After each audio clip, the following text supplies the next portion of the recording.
Hello everyone, welcome to Under 24/7 Bengali SSC and Bank. যারা যারা ক্লাসে আছো আমি শিওর যে আমাকে ঠিকঠাক করে শোনা যাচ্ছে। যদি একদম ঠিকঠাক করে শোনা যায় লিংকটাকে প্লিজ একটু শেয়ার করে দিও তোমাদের যতগুলো পড়াশোনার গ্রুপ আছে সবকটা গ্রুপে।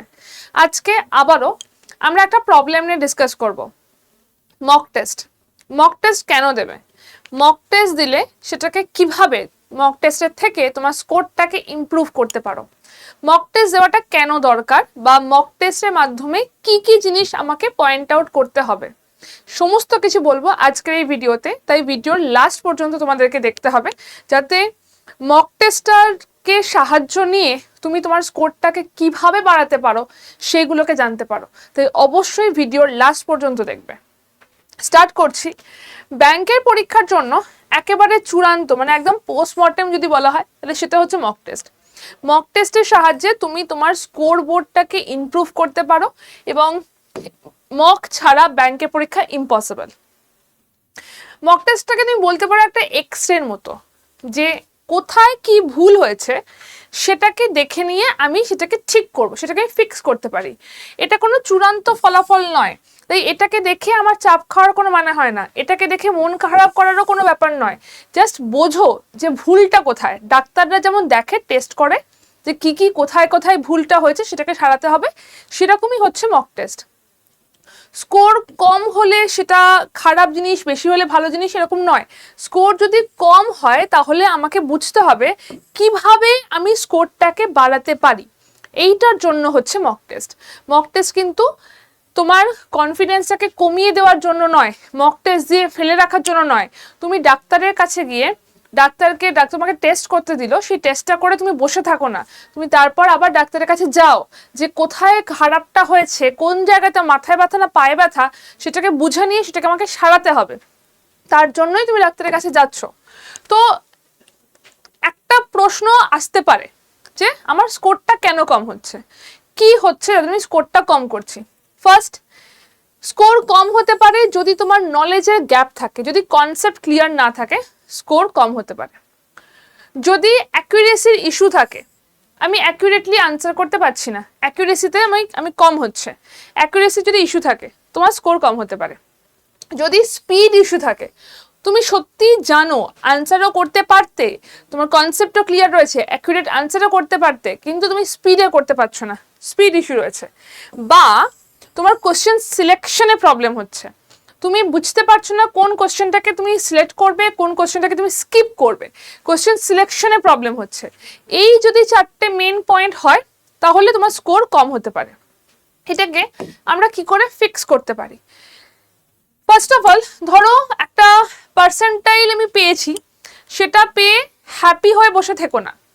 একজন সাধারণ ছাত্র মনে করতে পারে ঠিক আছে, কাট অফ 73, আমার স্কোর কত? আমার স্কোর হচ্ছে 75, ভেরি গুড। বাট একজন সিরিয়াস ছেলে এটা মনে করবে আমার স্কোরটা 72 হলো কেন, আমি কেন আরেকটু বেটার করতে পারলাম না? যে স্কোরটাই পেয়েছো তার থেকে আরেকটু বেটার আমি কেন করতে পারলাম না, সেইটাকে ফার্স্ট কোশ্চেন করো। আচ্ছা, আমি আরেকটা কথা একটু বলে রাখছি। যদি মনে করো যে ব্যাংকের সংক্রান্ত কোনো ইনফরমেশান, ব্যাংকের নোটিফিকেশান, ব্যাংকের পিডিএফ এগুলো চাইছো, তাহলে অবশ্যই 7890485400 এই নাম্বারে জয়েন করে যাও। এই নাম্বারে ব্যাংক লিখে আমাকে হোয়াটসঅ্যাপ করে দিও। ব্যাংক সংক্রান্ত কোনো কোয়েরি থাকলে আমার সাথে ডিরেক্টলি কথা বলে তারপর তোমরা কিন্তু তোমাদের কোয়েরিটাকে ক্লিয়ার করতে পারো। চলো, তো একজন সাধারণ ছেলে মনে করবে যে কাট অফ কত, আমি কত পেয়েছি, বাস এটুকু। বাট একজন সিরিয়াস ক্যান্ডিডেট সে ভাববে যে আমার নাম্বারটা এখানে গিয়ে থেমে গেল কেন, আমি আরেকটু বেটার করতে পারলাম না কেন। কেনটা থাকা ভীষণ দরকার, কোথায় আটকাচ্ছে, কেন আর একটু বেটার হলো না, মক টেস্টের নাম্বারটা আমি যেটা পেয়েছি তার থেকে আরেকটু বেটার কেন করলাম না, কি কি জায়গায় প্রবলেমটা হয়েছে একজন সিরিয়াস ক্যান্ডিডেট সেটাই মেনলি খুঁজতে যাবে। দেখো, প্রথমত পয়েন্টগুলো কি কি, আমাদের ভুল জায়গাটা কোন কোন জায়গাতে হয়ে থাকে। অ্যাটেম্প্ট কম করেছো, এটা তো একটা অনেকের প্রবলেম হয়, আমি অ্যাটেম্প্টই কম করেছি। অ্যাটেম্প্ট কম করেছো মানে কি?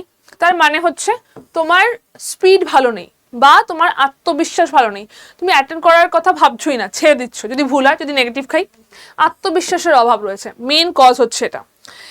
অ্যাকুরেসি কম, অ্যাকুরেসি কম মানে হচ্ছে তোমার কনসেপ্ট ক্লিয়ার হয়নি। অ্যাকুরেসি তখনই আসতে পারে যখন কনসেপ্ট ক্লিয়ার হয়। অ্যাকুরেসি ঠিক আসতে গেলে ফাউন্ডেশন দরকার, কনসেপ্ট ক্লিয়ার করা দরকার।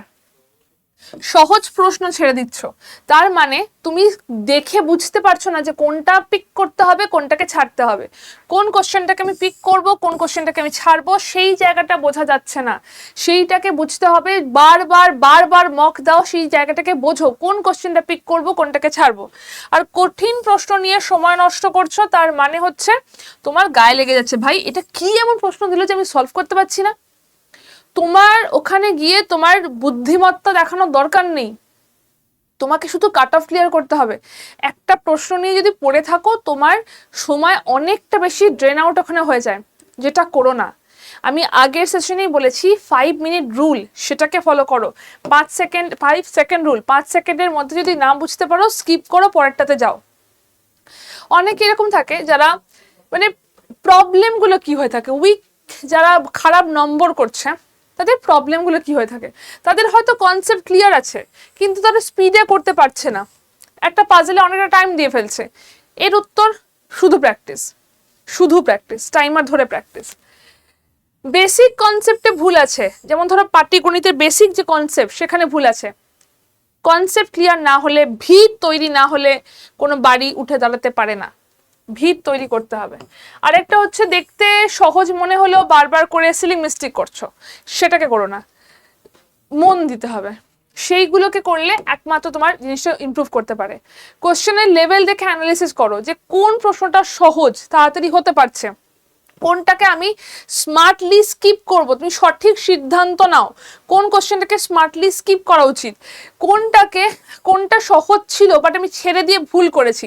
একটা পরীক্ষা দেওয়ার পর সেটাকে অ্যানালিসিস করো, কোন জায়গাতে ভুল হচ্ছে, সময় নষ্ট করেছো কোন প্রশ্নটা আমি আগেই ছেড়ে দেওয়া উচিত ছিল। পরীক্ষাটা দেওয়ার পর এই অ্যানালিসিসগুলো করা দরকার। আর লাস্ট যদি বলা হয় যে টপারদের সাথে যদি তুলনা করো, যে কি অন্য জিনিসটা হয়েছে, সময়ের সঠিক ব্যবহার করেছে টপার, তুমি হয়তো সেই জায়গাতে ঠিকঠাক করে ব্যবহার করতে পারোনি। একদম প্রশ্ন ঠিকঠাক নির্বাচন করেছে, সেও হয়তো সবকটা আনসার করেনি, কিন্তু সে কোশ্চেন ঠিকঠাক নির্বাচন করেছে, বা যতটা করেছে সেখানে অ্যাকুরেসি 100% থাকছে, তার মানে কনসেপ্ট ক্লিয়ার থাকছে। এই জিনিসগুলোকে তোমাকে দেখতে হবে, সেগুলোকে জাস্ট পয়েন্ট আউট করো। নিজেকে ছোট ভাবার কিছু নেই যে ও অত পেলো আমি এত কম পেলাম, ঠিক আছে, ক্লাসের সবাই ফার্স্ট হয় না, ঠিক আছে সেটা, বাট তোমাকে তোমার কাট অফটা ক্লিয়ার করতে হবে, তোমাকে শুধু পাস করতে হবে, তোমাকে ফার্স্ট হতে হবে না, তোমাকে শুধু পাস করতে হবে, সেইটুকু একটু মাথায় রাখতে হবে। তুমি পুরো জিনিসটা করার পর একটু দেখে নিও যে তোমার কি হয়েছে, কোথায় সময়টা গেল। যদি মোট সময় থাকে তার মধ্যে একটা পোর্শন সময় গেছে যেখানে তুমি ঠিকঠাক মতো করে ডিসিশন নিতে পারোনি, যে কোন কোশ্চেনটা করবে না, ডিসিশন নিতে পারোনি। তুমি ভুল উত্তর দিয়েছো, যেখানে কনসেপ্ট ক্লিয়ার নয়, যেখানে ইগোর একটা কথা এসে গেছে, সেই জায়গায় তুমি ভুল উত্তর দিয়েছো। আর যেটা তুমি সঠিক উত্তর দিয়েছো সেখানে তোমার হয়তো একটুখানি স্পিড কমে গেছিল। এই তিনটেই হচ্ছে তোমার মোট সময়, যেখান থেকে তোমার সময়টা কোথায় গেল যদি বলা হয়, 20 মিনিট কোথায় চলে গেল, এই জায়গাতে চলে গেছে। এই জায়গাগুলোকে তোমাকে আইডেন্টিফাই করতে হবে, কেন এখানে গেল, কেন আমি এটাকে ঠিকঠাক চুজ করতে পারলাম না। মক দেওয়া মানে নিজের না একটা প্রতিচ্ছবি ওখানে আসে। আর ধরো তুমি এই মুহূর্তে 35 র্যাঙ্ক করছো, 35 নাম্বার পাচ্ছ, আমি একবারও বলছি না তুমি ওখান থেকে 75 পেয়ে যাও এক লাফে, 35 থেকে 45 যাও, সেখান থেকে 55 যাও, সেখান থেকে 65 যাও, তারপর 75 যাও, স্টেপ বাই স্টেপ ওঠো। একবারে 35 থেকে 75 যাওয়ার চেষ্টা করো না, সেটাতে উল্টে গেলে মানে আরো প্রবলেম হবে। স্টেপ বাই স্টেপ করো, ছোট ছোট স্টেপ নিয়ে নিজেকে ইমপ্রুভ করো। যখনই নিজেকে ইমপ্রুভ করবে তখনই কিন্তু তোমার আলটিমেটলি গ্রোথটা হবে। এবং যেটা আমি বারবার করে বলছি, একটা 30 মিনিটের যদি একটা তুমি মক দাও, তার যদি একটা পোস্টমর্টম করো, প্রথম 10 মিনিট মানে প্রথম জায়গাটা আসছে যে ডায়াগনোসিস করো যে কি ভুল করেছো, ওভারঅল সিলেকশনে অ্যাকুরেসি রেট কত, তোমায় কত পাচ্ছ, কোথায় দাঁড়াচ্ছে, ভুলটাকে স্কিপ মানে কোনটা ভুল করেছো, কোনটা স্কিপ করেছো, সেটাকে একটু অ্যানালিসিস করো যে কেন ভুলটা হলো, এই জায়গাটা এই কোশ্চেনটা ভুল করেছি কেন, আমার কি কনসেপ্টটা ক্লিয়ার নেই, প্রথমে পরীক্ষাটা দিয়ে দিয়েছো, তারপর নিজের টাইম ছাড়া একটু ভাবো। টাইম ছাড়া যদি ভাবো তাহলে মনে হচ্ছে ঠিক আছে পারছি, তার মানে অভাবটা হচ্ছে স্পিড, ভুলটা হয়েছে তার কারণ হচ্ছে স্পিড। সেই স্পিডটা বাড়াতে গেলে দরকার প্র্যাকটিস। তোমার নিজের কাছে উত্তর চলে আসবে যে কেন ভুল হয়েছে, প্র্যাকটিসের অভাব ভুল হয়েছে, উত্তর চলে আসবে। তো সেইটুকু তোমাকে দেখতে হবে। আর 3 নম্বর হচ্ছে পরবর্তী মকের জন্য এই পয়েন্টগুলোকে নোট করো। এই দুটো থেকে তুমি যেগুলোকে পয়েন্ট করেছো যে এইটা ভুল হয়েছে, এইটা ভুল হয়েছে, এটাকে দেখতে হবে, এটাকে দেখতে হবে, এই পয়েন্টগুলোকে পরবর্তী মকে কাজে লাগাও, তাহলেই তুমি জিনিসটাতে গ্রোথ করতে পারবে। শুধু মকের পর মক দিয়ে যাচ্ছ, ডাজন্ট মেক এনি সেন্স। এবং যেটা আমি তোমাদেরকে বললাম যে মক হচ্ছে তোমার একটা প্রতিচ্ছবি, এইটা তোমাকে ঘুরে দাঁড়াতে সাহায্য করবে। এইটা ছাড়া ব্যাংকের এক্সাম অসম্পূর্ণ হয় না, মানে মক ছাড়া ব্যাংকের পরীক্ষা হয় না। আয়না যেমন কখনো মিথ্যে কথা বলে না, মকও তেমন কোনোদিন মিথ্যে কথা বলবে না। তোমাকে সেই জায়গাটাতে তৈরি করতে হবে। আর যদি মনে করো যে এই বছর তোমরা পরীক্ষা দেবে, এই বছর পরীক্ষা দেওয়ার জন্য আমাদের এই ব্যাচটা রয়েছে, মিশন সিলেকশন ব্যাচটা। এখানে 286 আওয়ার্সের লাইভ প্লাস রেকর্ডেড ব্যাচ রয়েছে, তার সাথে মক রয়েছে 275টা মক টেস্ট রয়েছে। আমাদের আড্ডা 24/7 অ্যাপের মধ্যে ব্যাচটা হয়, অ্যাপের মধ্যে কিন্তু তোমরা অনেক কিছু ডিটেলস মক পেয়ে যাবে। যদি জয়েন করতে চাও তাহলে Y268 কোডটা ইউজ করলে তোমরা হাইয়েস্ট ডিসকাউন্ট পেয়ে যাবে। বাট আমি আরেকবার বলবো, জয়েন করার আগে 7980485400 এই নাম্বারে কন্ট্যাক্ট করে নিও। এই নাম্বারে ব্যাংক লিখে আগে কন্ট্যাক্ট করে নিও, তারপর জয়েন করো। তাহলে কোনো কোয়েরি থাকলে সেটাকে আগে কথা বলে সর্ট আউট করে তারপর জয়েন করো। আর যদি মনে করো যে 2027 যে পরীক্ষাগুলো হচ্ছে তোমরা সেই পরীক্ষাগুলো দেবে, সেই পরীক্ষাগুলো ডিটেলসে পরীক্ষা দেবে, তাহলে এই ব্যাচটা রয়েছে যেটা পুরোটাই আমাদের লাইভ প্লাস রেকর্ডেড ব্যাচ। মানে এটা পুরোটাই আমাদের লাইভ ক্লাস, 206 ঘন্টা লাইভ হবে। লাইভ হয়ে যাওয়ার পর সেটা রেকর্ডেড ফরম্যাটে থাকবে। মক টেস্ট রয়েছে 275টা, তার সাথে ভিডিও কোর্স রয়েছে এবং 7খানা বই রয়েছে। 7টা বই তোমার বাড়িতে পৌঁছে যাবে। জয়েন করার জন্য Y268 হচ্ছে হাইয়েস্ট ডিসকাউন্ট কোড। এবং আবার বলছি, জয়েন করার আগে পজিটিভলি 7980485400 এই নাম্বারে ব্যাংক লিখে আমাকে আগে হোয়াটসঅ্যাপ করে দাও। আমাকে আগে হোয়াটসঅ্যাপ করে আগে কোয়েরিটাকে ক্লিয়ার করে তারপর জয়েন করো। বাট আবার বলছি, যদি ব্যাংকের পরীক্ষা দিতে চাও মক ছাড়া কিন্তু আর কোনো আদার অপশন নেই। বেস্ট অফ লাক, দেখা হচ্ছে ক্লাসে।